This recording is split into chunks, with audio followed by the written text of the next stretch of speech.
여러분,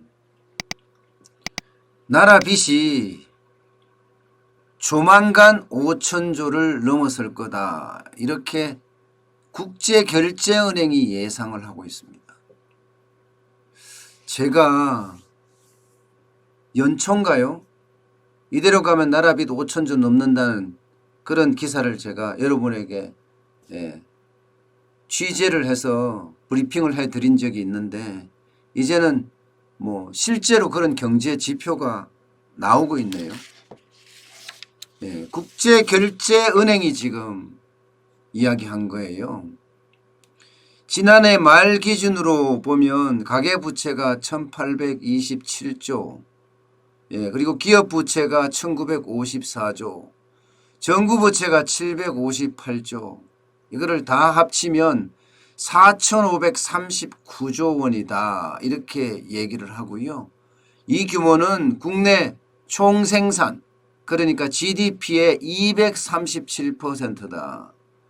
우리가 생산하는 것은 100인데 부채는 237%라는 거예요. 엄청나죠? 그만큼 지금 국가 부채는 터무니없이 늘어난다? 이렇게 지금 봐도 무방할 것 같습니다. 이대로 계속 국가 부채가 늘어난다면 머지않아 5천조를 넘어설 거라는 예상을 지금 많이 하고 있습니다. 실제로도 그렇게 될 가능성이 굉장히 크고요. 자, 이 도표를 한번 보자고요. 일단 정부 부채만 하더라도 국가 채무라고 일반적으로 이야기하죠. 이게 2020년 올해 말이 되면 840조가 됩니다. 840조. 부채 비율도 43.5%나 늘어나고요. 이게 계속 지금 늘어나게 돼 있습니다. 2021년에는 935조, 2022년에는요, 1000조가 넘었습니다. 1030조 5천억 원. 2023년에는 1134조 2천억 원 이렇게까지 늘어날 가능성이 굉장히 크지죠. 그만큼 지금 부채 규모가 늘어나는 게 눈덩이가 아니라 저는 빛의 속도로 늘어난다 이렇게 이야기할 수가 있을 것 같습니다. 게다가 간단하게 계산하면 공공기관의 부채, 여러분 이거는요 지금 현재 기준으로 보면 525조입니다. 그런데 앞으로 늘어날 것은 너무나 많습니다. 비정규직을 정규직화하면서 거의 20만 명이 넘는 사람들이 공공기관에 또 들어가고 있잖아요.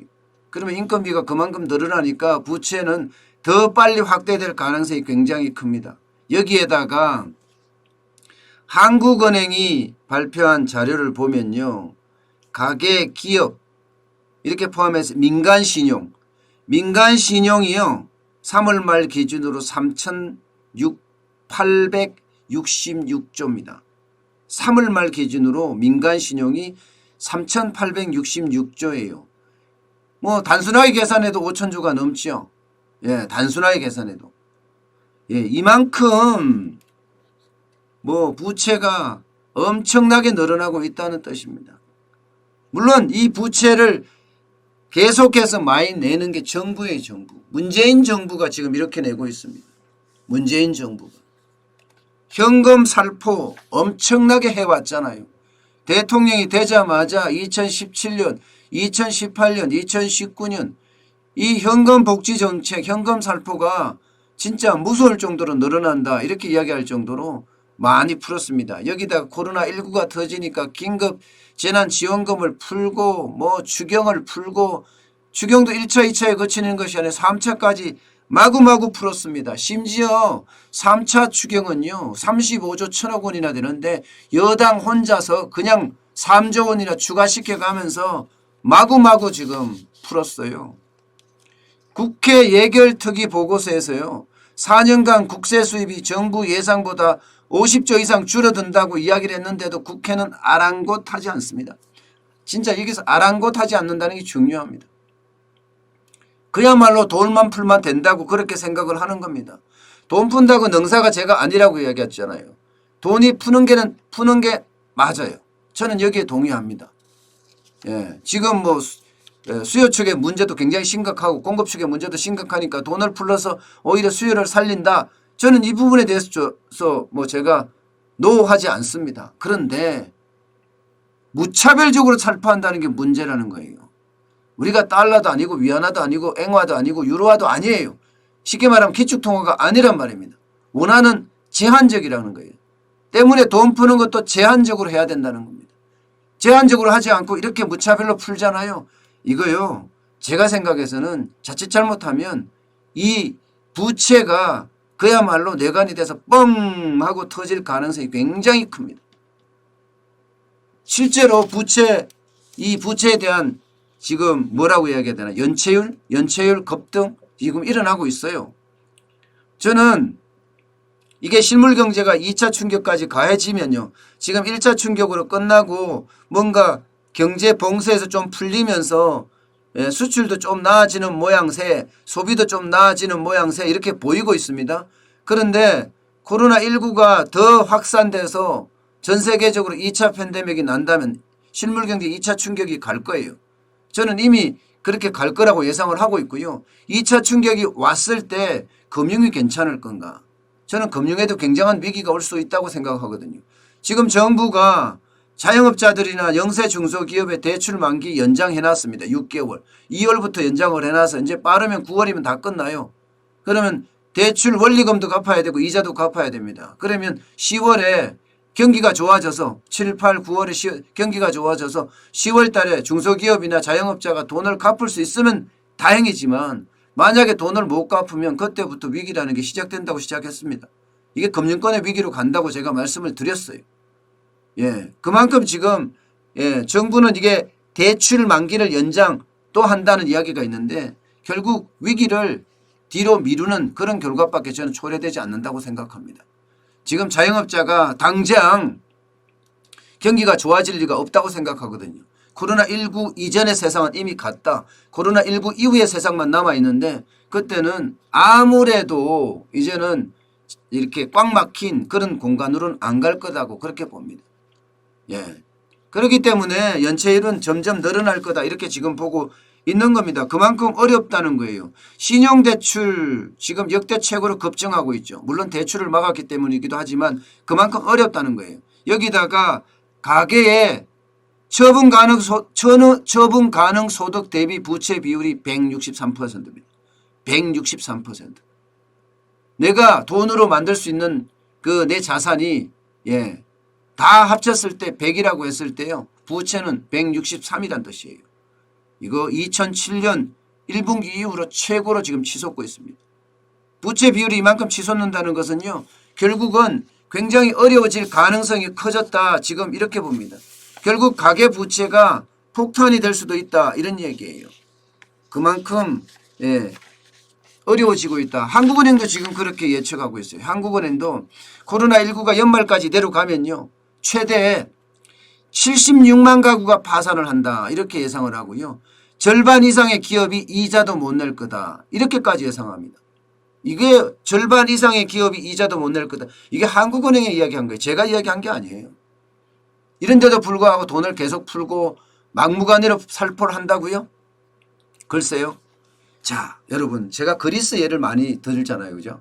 그리스 예를 들을 때마다 항상 말씀을 드리는 게 그리스는 유럽의 기린하였다. 1970년대까지만 하더라도요. 그리스는요. 뭐 관광 자원도 넘치고 게다가 해상 무역이 굉장히 발달해서 야 그리스만한 나라가 있겠느냐. 그래도 유럽에서 그리스는 뭐 넘버원이다. 저기는 언제든지 독일이나 영국을 따라갈 수 있는 나라다. 이렇게까지 이야기했던 나라입니다. 그런데 이게 1981년이죠. 사회당 정부가 출범을 했어요. 사회당 쉽게 말하면 좌파 정부가 출범한 거죠. 그러니까 그야말로 나라가 이상하게 됐어요. 5.5%의 연평균 성장률을 자랑하면서 70년 80년대까지 유럽의 기린하로 성장했던 그리스가 말입니다. 좌파 정부가 들어서자마자 문재인 정부하고 너무너무 똑같은 정책을 펴요. 너무너무 똑같은 정책. 현금 복지를 확대하고요. 공무원을 증원을 하고요. 예, 최저임금을 과속 인상을 하고요. 너무나 똑같잖아 지금. 너무나 똑같은 파퓰리즘, 예, 인기 영합주의 정책을 펴면서 나라 전체가 빚더미에 올라앉습니다. 빚더미에. 예, 저는 지금 20대 30대 젊은이들이요. 진짜 정신 바짝 차려야 된다고 생각을 해요. 20대 30대 젊은이들이 정신을 못 차리면요.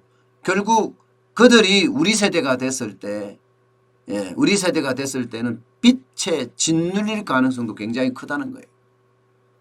실제 그리스가 그랬으니까요. 1983년까지만 하더라도 국가 부채 비율이 33.6%밖에 안 됐습니다.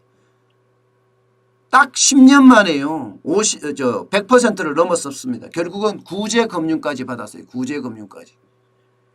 지금 대한민국이요. 여러분, 저는 이미 부채 비율이 100% 가까이 됐다고 생각을 해요. 왜냐고요? 자, 100% 가까이라고 그랬지 100%라고는 안 했습니다. 예, 왜냐하면요. 지금 국가 부채가 국가 채무가 840조죠. 예, 여기다가 저는 공공기관의 부채, 공공기관의 522조 이 부채도 가져가야 된다고 생각해요. 예, 가져가야 된다. 그러면 얼마에 840조에다가 525조까지 포함하면 벌써 그게 1,400조가 넘잖아요. 1,400조요. 여기다가 지금 한국은행에서 발행한 통한정권도 있어요. 또 한국은행이 직접 대출한 것도 있습니다. 예, 한국은행이 RP 회사채 사들인 것도 있습니다. 이런 것까지 다 포함하면요. 거의 저는 거의 2,000조까지는 아니지만 거의 한 1,500조 이상 된다고 생각합니다. 그러면 우리가 GDP가 명목 GDP가 얼마예요? 1,800조, 1,900조잖아요. 그러면 얼마나 많이 온 겁니까? 지금 저는 그래서 굉장히 위험하다고 지금 판단하고 있는 겁니다. 지금대로 계속 걷잡을 수 없이 늘어나잖아요. 그러면 대한민국 경제 자체가 굉장히 어려워지는 그런 상황을 맞을 수밖에 없습니다. 여러분 게다가 이게 재정도 지금 장난이 아니잖아요. 법인세는 계속해서 줄어들고 있고요. 법인세가 뭐 국회 예산처가 지금 이야기를 했을 때는 예, 적어도 뭐 50조 가량도 줄어들 수 있다. 이런 이야기를 지금 했을 정도니까요. 지금 이대로 가면 올해만 하더라도 관리재정수지 이게 순부채라고 얘기해야 되나요? 적자가 111조 5천억 원이 납니다. 그리고 사상 최대 규모의 GDP 재정 적자가 5.8%까지 올라가요. 이게 앞으로도 개선될 여지는 없습니다. 계속 재정 수지는 떨어질 거다, 힘들어질 거다 이렇게 예상하고 있습니다. 여러분, 유럽은요. 유럽연합을 만들 당시에 재정 준칙을 만들었잖아요. 예, 그 마스트리히트 조약이라고 했어요. 이게 GDP 대비 60%였습니다. 60%. 그리고 재정 적자는 마이너스 3%까지만 용인하자. 이게 유럽의 재정 준칙이었고 우리는 이걸 가져와서 2016년에 박근혜 정부 당시에 재정건전화법 지금 만들자 이렇게 이야기를 해서요. 부채 비율을 40%로 관리하자. 그리고 적어도 재정 적자를 마이너스 3%로 관리하자. 지금 이렇게 이야기했습니다. 미래통합당도 최근에 재정건전화법 지금 발의를 했어요. 그 내용에 보면 부채 비율 45%로 관리하자는 이야기고요. 또 재정 적자도 3.5%인가요? 마이너스 3.5% 관리하자. 이렇게 제안을 한 것도 있습니다. 어쨌든 간에 국가 부채가 이렇게 계속 늘어난다는 것은요. 우리나라가 언젠가는 지금 이대로 가면 모양새는 그래요. 지금 그리스 모양을 많이 닮아가고 아르헨티나 모양을 많이 닮아가면서 결국은 베네수엘라로 가지 않겠느냐 하는 예측들을 지금 많이 해내고 있잖아요. 저도 비슷하게 지금 예측을 하고 있고요. 예. 그러니까 젊은이들이 정신을 차리지 않으면 아마 그만큼 다 어려워지지 않을까 저는 그렇게 본다는 겁니다.